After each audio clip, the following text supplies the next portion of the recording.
అందరికీ నమస్కారం. Epic story లైన్స్కి స్వాగతం.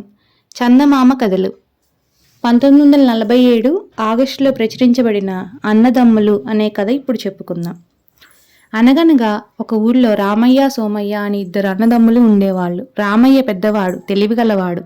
సోమయ్య చిన్నవాడు, అమాయకుడు. రామయ్య భార్య భాగ్యవంతుల బిడ్డ, అందుచేత గర్వంగా ఉండేది. సోమయ్య భార్య బీద ఇంటి పిల్ల, అందుచేత కొంచెం అనుకువగా ఉండేది. రామయ్య తన తెలివితేటలన్నీ తమ్ముడి మీద ఉపయోగించి అతని ఆస్తిని అంతా కాజేసి తాతల నాటి చిన్న పాత ఇల్లు, 4 ఎకరాల మెట్ట చేను మాత్రం అతనికి ఇచ్చాడు. పెద్ద మేడ, మిగతా ఆస్తి అంతా తను ఉంచుకున్నాడు. పాపం సోమయ్య దాంతోనే సంతృప్తిపడి కష్టపడి చేను దున్నుకుంటూ వచ్చిన దాంట్లో తన కొంత తిని మిగతా ధర్మం చేస్తూ ఉండేవాడు. ఇలా ఉండగా ఒకనాటి రాత్రి ఎవరో సన్యాసి రామయ్య ఇంటికి వచ్చి తలుపు తట్టాడు. రామయ్య వచ్చి కిటికీ తెరిచి, ఎవరు నువ్వు, ఎందుకు ఇంత అర్ధరాత్రి అప్పుడు తలుపు తడుతున్నావు అని గద్దించాడు. అప్పుడు సన్యాసి, బాబు నేను సన్యాసిని, రామేశ్వరం పోతూ ఇటొచ్చాను. ఈ రాత్రి నాకు కొంచెం తిండి పెట్టి పడుకోనివ్వండి, ఉదయాన్నే వెళ్ళిపోతాను అన్నాడు. ఏంటి, మా ఇంట్లో వల్ల కాదు, పోపో, అదుగో ఎదురుగానే ఉన్నాడు షాహుకారు, వాడి దగ్గరికి పో, దోవన ఏ సన్యాసి పోతున్నా సరే పిలిచి అన్నం పెడతాడు అన్నాడు రామయ్య. యోగిపోయి సోమయ్య తలుపు తట్టాడు.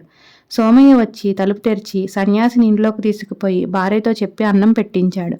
సన్యాసి భోజనం చేసిన తర్వాత సోమయ్య ఆయనకి పక్క వేసి అతను నిద్రపోయిందాకా విసినికర్ర విసురుతూ కూర్చున్నాడు.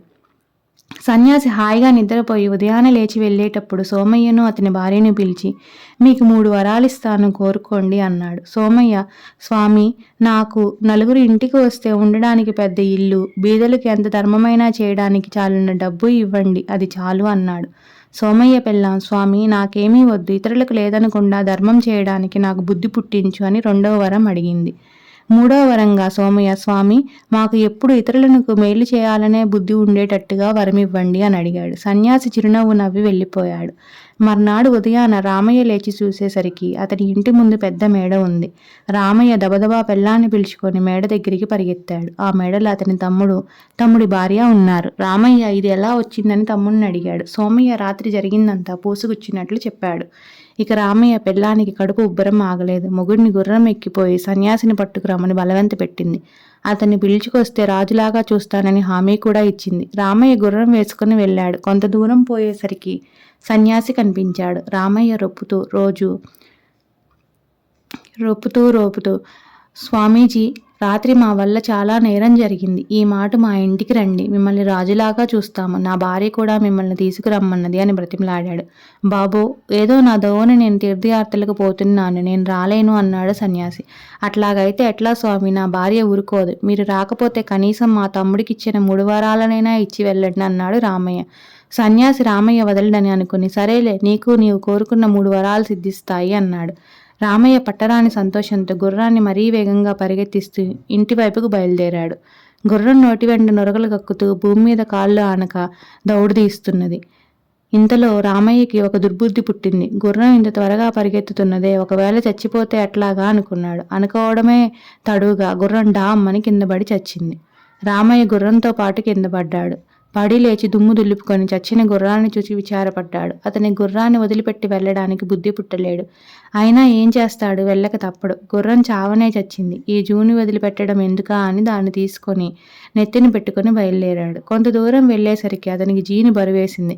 పెళ్ళాం మాటలు విని ఇంత దూరం వచ్చినందుకు అతను విసుక్కుని పాపమని నన్ను యోగి కోసం పంపి తను హాయిగా ఇంటి దగ్గర కూర్చున్నది. ఈ జీను దాని నెత్తిన ఉంటే తెలుస్తుంది నా కష్టం అనుకున్నాడు. ఇతను అనుకోవడం ఏమిటి, ఆ జీను మాయమయ్యి ఒక్కసారి మావడం ఏమిటి, 2 ఒకేసారి జరిగినాయి. రామయ్య 3 2 వరాలు ఇలా ఊరికే పోగొట్టుకొని కాళ్ళీడ్చుకుంటూ ఇంటికి వచ్చాడు. ఇంట్లో పెళ్ళాం కూర్చొని ఉన్నది. ఆమె నెత్తి మీద జీను. ఆమె రామయ్యను చూడగానే మండిపడుతూ, ఏమిటిది, ఎట్లా వచ్చింది, నీ జీను నా నెత్తి మీదకి అని అడిగింది. రామయ్యకప్పుడు అంతను అనుకున్న మాట జ్ఞాపకం వచ్చింది. ఇదిగో జరిగిన పొరపాటేదో జరిగిపోయింది, నువ్వు ఓర్పుగా జీను మోస్తూ ఉండు. మన దగ్గర ఇంకో వరం మాత్రమే మిగిలి ఉన్నది. దీంతో మనం ఏదైనా మంచిది కోరుకొని ధనవంతులమై హాయిగా ఉందామన్నాడు. ఈ మాటలు వినేవరకు అతని పెళ్ళాం మండిపడింది. నువ్వు నీ డబ్బు పోయి గంగలో పడండి, తర్వాత ముందు నా నెత్తి మీద జీను దింపు, లేకపోతే బాగుండదు చెప్తున్నాను అన్నాడు. పాపం రామయ్య పెళ్ళానికి భయపడి జీను ఊడిపోవాలి అని కోరుకున్నాడు. జీను ఊడి కింద పడ్డది. చూశారా, రామయ్య దుర్బుద్ధితో ఇంత కష్టపడి తెచ్చుకున్న 3 వరాలు ఇట్లా మట్టిలో కలిసిపోయినాయి.